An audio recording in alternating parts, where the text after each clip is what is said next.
Hello guys, आपका स्वागत है हमारे चैनल कौन सा क्या करते हैं।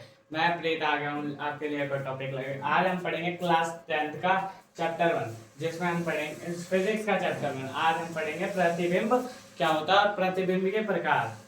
अब बिना देरी करे हम इस टॉपिक को शुरू करते हैं। प्रतिबिंब होता क्या है? प्रतिबिंब की देखो, ये हमारा एक दर्पण है। रुको, सॉरी, ये हमारा दर्पण है। दर्पण ये हमने मुख्य अक्ष काट लिया, ठीक है। अब मुख्य अक्ष के आगे रख लिया हमने कोई वस्तु। ये हमारी वस्तु है, ठीक है, वस्तु। तो ये ना दर्पण में इसकी आकृति बन जाती है। कैसे बनती है? अब सूरज है, ये सूरज है, सूरज, ठीक है। अब सूरज की किरणें इस पे पड़ रही होंगी ना, इस पे पड़ रही होंगी। फिर इससे सूरज की किरणें इस रिफ्लेक्ट होकर इस पे पड़ रही है, ठीक है।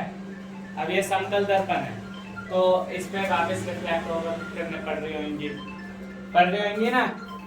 तो इसको हम कहेंगे, तो इसको हम कहते हैं जब प्रतिबिंब में वो बनता है, आईने वो दर्पण में प्रतिबिंब बनता है। इसकी परिभाषा क्या है? इसकी परिभाषा है किसी वस्तु को दर्पण के सामने, दर्पण ये ना वस्तु है जी, के सामने रखा जाता है तो दर्पण में उसकी आकृति बन जाती है। ये हमारे इसके अंदर आकृति बन गई। आप अपने फेस देखते हो, आईने में देखते हो तो आपकी आकृति बन जाती है ना आईने में, ठीक। ऐसे ही दर्पण में बनी आकृति को ही वस्तु का प्रतिबिंब कहते हैं। जो दर्पण में आकृति बनी होगी ना इस वस्तु की, उसकी ऐसी आकृति है तो इसकी ऐसी बनी होगी। तो जो ये आकृति होगी ना, इसी आकृति को हम प्रतिबिंब कहते हैं।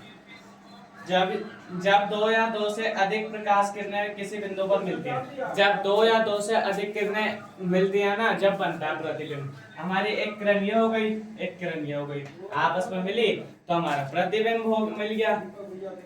या मिलती हुई प्रतीत होती है, या ये तो हमारी असल में मिल गई। नहीं मिलती हम प्रतीत होती हैं तो भी हमारा वो बन सकता है प्रतिबिंब।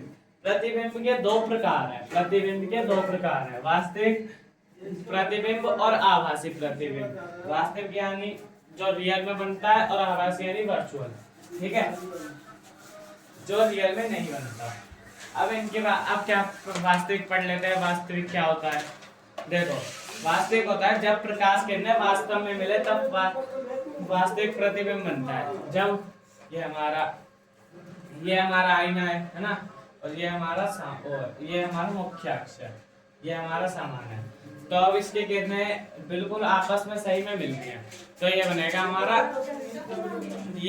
हमारा वास्तविक प्रतिबिंब, ठीक है। और आभासी ये वस्तु, इसकी किरणें इस पे जा रही हैं पर इस पे मिल नहीं रही, तो ये हमारा हो गया आभासी प्रतिबिंब, ठीक है। यह है ना, यह वास्तविक, यह पर्दे पर भी प्राप्त किया जा सकता है, परंतु यह आभासी, यह पर्दे पर प्राप्त नहीं किया जा सकता, परंतु इसकी फोटो खींची जा सकती है, ठीक है, फोटो खींची जा सकती है। यह ना सदैव उल्टा बनता है, इसलिए हमें सीधा दिखाई देता है, और यह सदैव सीधा बनता है, इसलिए हमें उल्टा दिखाई देता है, ठीक है। तो आज हमने क्या पढ़ा? आज हमने पढ़ा प्रतिबिंब और प्रतिबिंब के प्रकार, ठीक है। अगली वीडियो में हम पढ़ेंगे प्रतिबिंब के नियम। प्रतिबिंब के 3 नियम है, कौन कौन से? प्रथम नियम, द्वितीय नियम, तृतीय नियम।